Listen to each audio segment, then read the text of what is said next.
Come on. These relationships that you think are so awesome, and you know why, and I'll fill you in a little. I'll fill you in, especially the teenagers in the audience, and the young people in the audience who kind of just recently kind of shot an email and somebody emailed them back and a little Facebook thing happened, and, you know, a little wink and a little there in the playground, even though it's a separate school, but in recess you saw each other like and like a little bit of that happened. Let me just fill you in a little.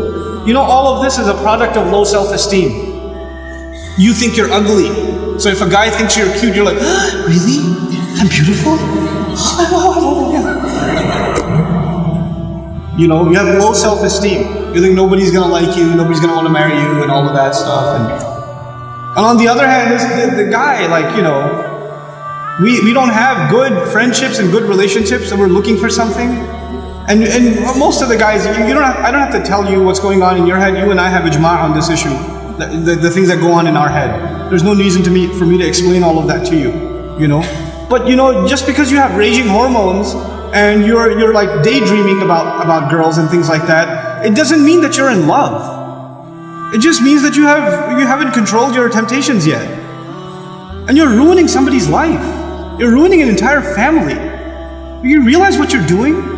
And you call it love? You tell me if she was like 50 pounds fatter, you still be in love? Because she's the same person, same ruh inside her jasad, right? If she was a burn victim or something, if her hand burnt off, or her ear was missing, you still be in love? Or you find somebody else to love all of a sudden? And if you can't answer that question honestly, then come on, you're not in love, you're just hormonal. That's all you are, you know? This is what we've done to relationships that are supposed to be beautiful. Marriage is supposed to be a beautiful relationship. It's supposed to be a lifelong relationship.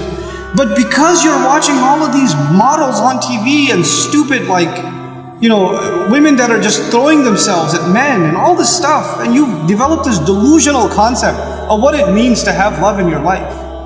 Delusional concept. Our deen came to free the world from this nonsense. To free it, because we have a more mature understanding of what it means to have love in your life. You know, to have. I'm not saying you shouldn't marry someone you like. You should. You should be attracted to your future spouse. All of those things are fine, but there's a decency that you have to exhibit before then.